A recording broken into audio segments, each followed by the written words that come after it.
Hi! Mushroom Manchuria ఎలా చేసుకుంటామో చూస్తామా? 2 packets of mushroom తీసుకొని నీట్గా క్లీన్ చేసుకున్న తర్వాత స్లైసెస్గా కట్ చేసుకొని 2 table spoons of salt, 1 spoon of chilli powder, half spoon off white pepper powder, cornflour మీకు కావాల్సినంత వాటర్ స్ప్రింకిల్ చేసుకోండి.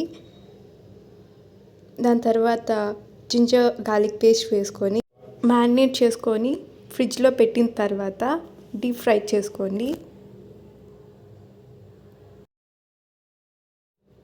ఇప్పుడు 1 టేబుల్ స్పూన్ ఆయిల్ పోసుకొని చాప్డ్ గార్లిక్ వేసుకొని 3 ఆనియన్స్ని స్మాల్గా కట్ చేసి వేసుకున్న తర్వాత హోమ్ మేడ్ టమాటో సాస్ వాడాము ఇక్కడ.